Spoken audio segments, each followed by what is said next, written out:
Hello guys, কেমন আছো তোমরা? আশা করছি অনেক ভালো আছো। আমি অনেক ভালো আছি।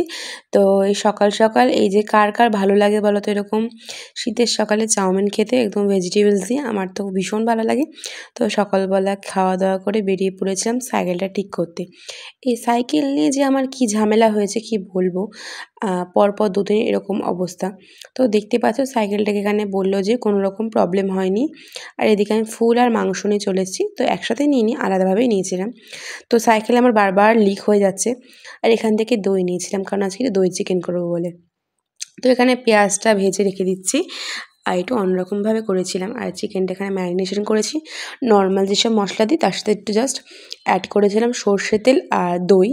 তো অনেকটা পরিমাণেই দই দিয়েছিলাম। তো দই টই দিয়ে মেখে একদম ম্যারিনেট করে রেখেছিলাম। ভালোই হয়েছিল খেতে। আর এখানে রয়েছে আলু ভাজা। এখন ভালো করে মেখে নিচ্ছি আরও একবার। আর যেটা বলছিলাম, জানো তো আমার সাইকেলটা এত প্রবলেম হচ্ছে, তো বারবার এরকম লিক হয়ে যাচ্ছে। তো আজকে গিয়ে ঠিকঠাক করে নিয়ে এসেছি। তো সেটাও দেখতে পারবে, পরপর দেখতে থাকো। আর এখানে তেলের মধ্যে ফোড়ন দিয়ে যে মশলা ছিল টমেটো, আদা বাটা, রসুন বাটা, একটু পেঁয়াজ বাটা, ওটা দিয়ে কষিয়ে নিয়েছি। আর এদিকে কিন্তু মাংসর মধ্যেও আমি দিয়ে নিয়েছিলাম যে সমস্ত মশলা ওখানে দিয়েছি সেম মশলা কিন্তু আমি এখানেও দিয়েছি। এবার হালকা করে কষিয়ে এবার ওই চিকেনটা দিয়ে দিলাম। দেখতেই পাচ্ছ দুটো কিন্তু দুরকম কালার লাগছে, বাট একটু পরে সব ঠিকঠাক হয়ে যাবে। এখন ভালো করে নাড়াচাড়া করে নিচ্ছি।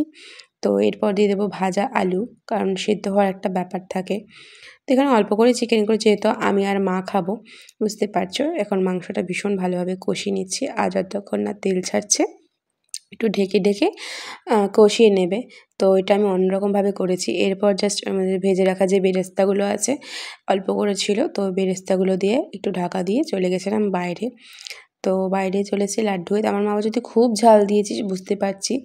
তো মা বলছে তোর তরকারি আমি খাবোই না। তো লাস্টে কিন্তু মাও খেয়ে বলেছে ভালো হয়েছে, আর অত ঝাল টালও হয়নি। এই যে রেডি হয়ে গেছে আমার চিকেন, এরপরে খাওয়া দাওয়া করবো। তো তার আগে বাসনপত্রগুলো আছে, দেখতে পাচ্ছ। এই দেখো কতগুলো বাসন, এই বাসন প্রত্যেকটা কিন্তু আমাকে মাজতে হবে। তো দেখলাম বাসন টাসন মেজে কিন্তু বেশ ভালোই লাগে, তাই না? আর এই যে আমার সে চিকেন। তো চলো বাসন টাসন মেজে নিই, তো তারপর স্নান টান করে নেব। আজকে করেছিলাম একটু স্কিন কেয়ার, দেখতে পাচ্ছ নর্মালি একটু। আর শীতকালে আমার স্কিনটা প্রচুর ড্রাই হয়ে যায়। তো এই আর কি। আর এই যে আমার বোনু, তো আমার প্রত্যেকটা সময় তো আমাকে ডিস্টার্ব করে, আমাকে মারে, এটা হচ্ছে ব্যাপার। আর দেখতে পাচ্ছ আমার চিকেন, এই চিকেন দিয়ে আর এই ভাত খেয়ে নেব। তো ভাত টাত খাওয়া দাওয়ার পর চলে গেছিলাম কম্পিউটারে, তো ওটা তো যেতেই হবে। তো যেতে গিয়ে আমার সাইকেলটা গেছে একদম খারাপ হয়ে। তো স্যারকে ফোন করলাম যে স্যার একটু পরে যাচ্ছি। তো স্যার বললো কি আর বলবে, ফোনটা কেটে দিল। তো অনেকক্ষণ পরেই চলে গিয়েছিলাম। এখানে আমরা কি বকবক করছিলাম জানি না, আমার সাইকেলটা এত প্রবলেম হচ্ছে। আর আমার স্কিনটা দেখতে পাচ্ছ কেন জানি না, খুব শীতকালে আসলে ব্রণটনও হয়। সাইকেলটাকে একটু নর্মাল ঠিকঠাক করে নিলাম। আর এই দিকে কম্পিউটারে কী শেখাচ্ছিলো সেটাই আমি একটু দেখছিলাম। তো ক্লাস করে চলে যাব পড়াতে। আজকে একটা গেছিলাম নতুন একটা বাড়িতে পড়াতে। তো সেখানে গিয়ে নর্মালি ওকে আমি দেখাইনি, কারণ প্রথম দিন। যাই হোক। আর এই যে আমি আর আমার বান্ধবী, তো দেখতে পাচ্ছ আমাদের মনটা ভালো নেই, কেন জানি না, কারণ আমার সাইকেলটা বারবার খারাপ হয়ে যাচ্ছে। তো মেলায় গিয়েছিলাম, মেলা থেকে নিয়েছি দুটো ক্লিপ আর নিয়েছিলাম প্লেটের সেট। তো সেটা আমি একদিন তোমাদের সাথে শেয়ার করে দেবো।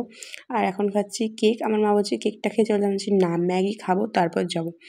ম্যাগিটা খেয়ে তারপর চলে গেছিলাম পড়াতে। ও একটু বাথরুমে গেছে। তো এই যে জাস্ট ওর রুটিনটা শেয়ার করলাম।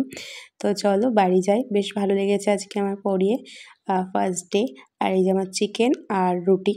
তো পরের দিন চলে গেছি আবার সাইকেল ঠিক করতে। এটা কিন্তু 3 দিন ধরে ব্লগ করছি আমি, একদিনের একদমই ব্লগ নয় এটা, 3 দিন ধরে ব্লগ করছি। তো এই ঠিকঠাক করে একদম ফাইনালি বাড়ি চলে আসছি। টাটা।